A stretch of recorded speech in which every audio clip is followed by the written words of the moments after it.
ما ته ویل مولانا صاحب مونږ یو څو ورځې پس کابل ته روان یو. مونږ ستاسو نه جدا کیږو، بیا ژوند کې څه پته لګي ملاقات کیږي او که نه کیږي. ضرور دا ځل مونږ ځای ته راشه. نن سحر چې کله ما مدرسه کې کلاسونه واخیستل او د مدرسې د ګیټ نه بهر ووتلم، د خپل موټر خواله راغلم، نو زما یو شاګرد یو طالب العلم ما خواله راغی او ډیر زیات خپه و. ما ته ویل مولانا صاحب ډیر ځله مې دعوت درکو خو ته رانغلې.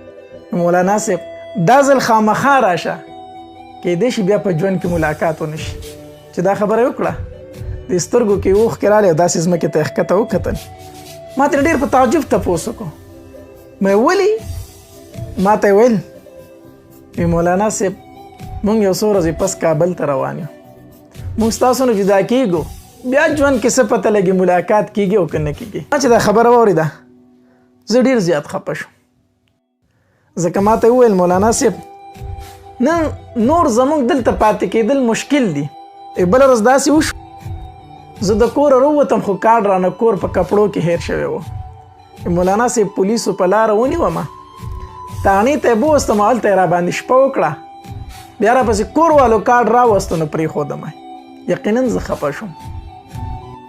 ما ته ویل مولانا صاحب مونږ د شاتو کاروبار کوو او د شاتو د مچو دا یوه پیټۍ چې ده که نه دا په نارمل حالت کې عامو اوقاتو کې مونږ به 5,000 په 6,000 روپۍ یو پیټۍ خرڅوو. زمونږ یو شناخت والا کس دی، هغه هم د شاتو کاروبار کوي، بس ډېر مجبوره شو او پرېښودی نه دلته تنګ شو وطن ته تو، نو هغه یوه پیټۍ په 800 روپۍ خرڅه کړه. دا بیا زمونږ د مسلمانۍ حالت دی.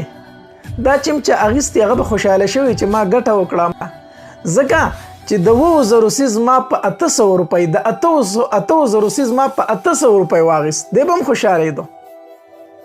هنکې د نبی علیه الصلاة والسلام حدیث مبارک دی. نبی علیه الصلاة والسلام فرمایي وایي تاسو چرته هم د مجبوره سړي سره سودا مه کوئ، بلکې د هغه سره هسې امداد وکړئ. تا ته پته ده چې دی مجبوره دی، دی دا شی د مجبورۍ د وجې نه خرڅوي، مه اخلی تی، بلکې پیسې وله هسې ورکړه. او که خامخا تې دا څیز اخلي نو نبی علیه الصلاة والسلام فرمایي وایي د دغې څیز چې خپل کم اصلي قیمت دی په هغې قیمت پې ته اخلي، د هغې نه یې کم نشي اخیستی. کم کابلیان رونه چې د مجبورۍ د وجې نه یو شی خرڅوي او زمونږ خلک د هغې د مجبورۍ نه فایده اخلي او هغه څیز ته په کم قیمت اخلي، د دې خوشحالېږي نه چې ما دی ورسو، بلکې دا دی و چې ما نقصان وکړو، ما غرق کړو خپل ځان، ما یو حرام څیز واخیستو. ځکه چې تا ته پته ده چې هغه د دې په خرڅولو خوشحاله نه دی، خو مجبوره دی، بله لار ورسره نشته دی، نو تا هغه د خوشحالۍ نه بغیر هغه څیز دی په کم قیمت واخیستو، دا تاله ناروا دی، دا حرام دی، دا جایز نه دی. نو زمونږ خلکو له پکار دی چې د دې کابلیانو نه کم څیز دوی اخلي نو اخلي دي تی نه، هسې دې ورسره امداد وکړي چې دا پیسې واله په دې باندې د خپلې لارې کرایي ورکړه، د خپلې لارې ډوډۍ پې وخوره. دا زما د طرفه ستا سره امداد شو، زما ستا سره تعاون شو، خو کو اخلي تی نو په اصلي قیمت یې واخله. او یقینا د دې خلکو مونږ سره احسانات شته، زمونږ به ورسره هم احسانات دي، خو د دوی هم زمونږ سره ډېر زیات احسانات دي. الله تبارک وتعالی کابلیانو کې یو صفت پیدا کړی دی. الله تبارک وتعالی په دې کابلیانو کې یو صفت پیدا کړی دی او هغه صفت دا دی که نه چې دوی چاته لاس نه نیسي د سوال دپاره. دا په دې کې الله قدرتي دا صفت پیدا کړی دی.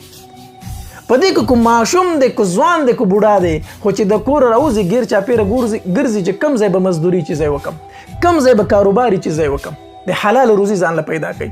هیڅ هم نشي کولی که نه په دې ګلو کې په کوڅو کې به ګرځي، دا کباړ دا بوتلې په لشتکې به راټولوي، زمونږ کوڅې زمونږ ګلې صفا کوي او هغه خرڅ کړي او ځان له پې روزي واخلي، خو چاته لاس نه نیسي، سوال نه کوي.